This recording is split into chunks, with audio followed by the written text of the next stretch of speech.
ఇప్పటి వరకు కేవలం రాజకీయ నాయకులపై, అపోజిషన్ పార్టీ వాళ్లపై లేదా మనకి నచ్చని వాళ్లపై అనుచిత వ్యాఖ్యలు చేసేవాళ్ళం. కానీ ఇప్పుడు దేవుణ్ణి కూడా వదలట్లేదు. ఇదే కోవలో వెంకటేశ్వర స్వామిపై అనుచిత వ్యాఖ్యలు చేసిన లాయర్ కదిరే కృష్ణపై చర్యలు తీసుకోవాలని జూబ్లీహిల్స్ పోలీస్ స్టేషన్లో ఫిర్యాదు చేశారు బీజేపీ నేత చీకోటి ప్రవీణ్.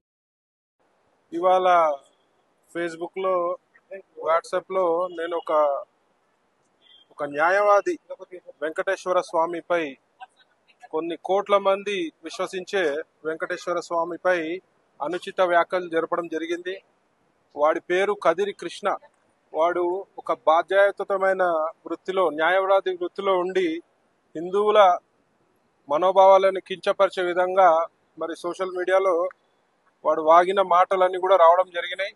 మరి దానికి ధర్మరక్ష సంస్థ ద్వారా మరియు నేను ఒక రాష్ట్ర బీజేపీ నాయకుడిని మరి చాలా మనస్తాపానికి గురైన వాడు మాట్లాడిన తీరు దేశంలోని కోట్ల హిందువుల మనోభావాలని కించపరిచే విధంగా ఉండడం జరిగింది. కాబట్టి నేను ఇవాళ జూబ్లీహిల్స్ పోలీస్ స్టేషన్లోకి వచ్చి మరి కంప్లైంట్ ఇవ్వడం జరిగింది. మరి దానికి ఏసీపీ గారు కూడా సానుకూలంగా స్పందించి ఇట్లాంటి చర్యలను మేము ఉపేక్షించే పరిస్థితే లేదు, ఎవడైనా సరే వాడిపై కేసు నమోదు చేస్తామని చెప్పడం జరిగింది. మరి ఇవాళ నేను ఈ కంప్లైంట్ కాపీ ఇవ్వడం జరిగింది.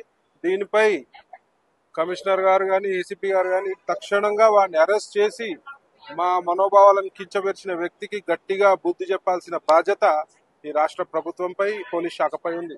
మరి మేము పిలుపునిస్తే మరి వాడి కాళ్ళు చేతులు లేకుండా అవుతాడు, మరి ప్రజలలో తిరిగే పరిస్థితి ఉండదు. అయినా కూడా మేము చట్టబద్ధంగా పోవాలని ఒక నిర్ణయానికి వచ్చి ఇవాళ నేను కంప్లైంట్ ఇవ్వడం జరిగింది. మరి వాడు మనిషా, మరి పంది కుట్టిండా గాడిది కుట్టిండా అని అయితే నాకు అర్థమైతలేదు. వేరే వాళ్ళ మనోభావాల కించపరిచే హక్కు ఎవరికి కూడా లేదు. వాడు ఇలాగే ప్రవర్తిస్తే రోడ్డు మీద తిరుగుతే మరి మా ధర్మరక్ష కార్యకర్తలు మరి తిరుగుతుంటారు. మరి నీపై భౌతిక దాడులు జరగవని గ్యారంటీ కూడా ఉండదు. మరి బిడ్డ జాగ్రత్త, ఎవడైనా సరే హిందువులపై గాని, హిందూ దేవతలపై గాని అనుచిత వ్యాఖ్యలు చేస్తే ఉపేక్షించే పరిస్థితి ఉండదని చెప్పి ఈ సందర్భంగా నేను హెచ్చరిస్తున్నాను.